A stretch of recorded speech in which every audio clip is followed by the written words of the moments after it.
Good morning বন্ধুরা। এই দেখো সকালের জন্য কি রান্না করছি।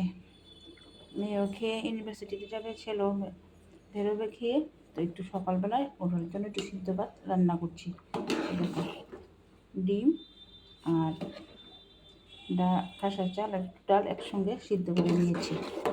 এই দেখো সকালের জন্য একটু সিদ্ধ ভাত রান্না করছি। তো সিদ্ধ ভাতটা আমি ঠিকভাবে রান্না করি, তোমরা দেখতে থাকো। এই দেখো বন্ধুরা, ভাতের মাঠটা গালবো না, স্টিমটা কমিয়ে রেখেছি, হালকাভাবে সিদ্ধ হবে।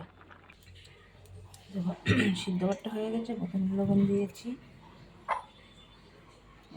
ঘি দিয়েছি, লবণ ঘি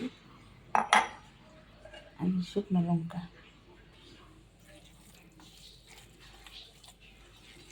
এই দেখো ভাতটা সুন্দর করে মেখে নিয়েছি।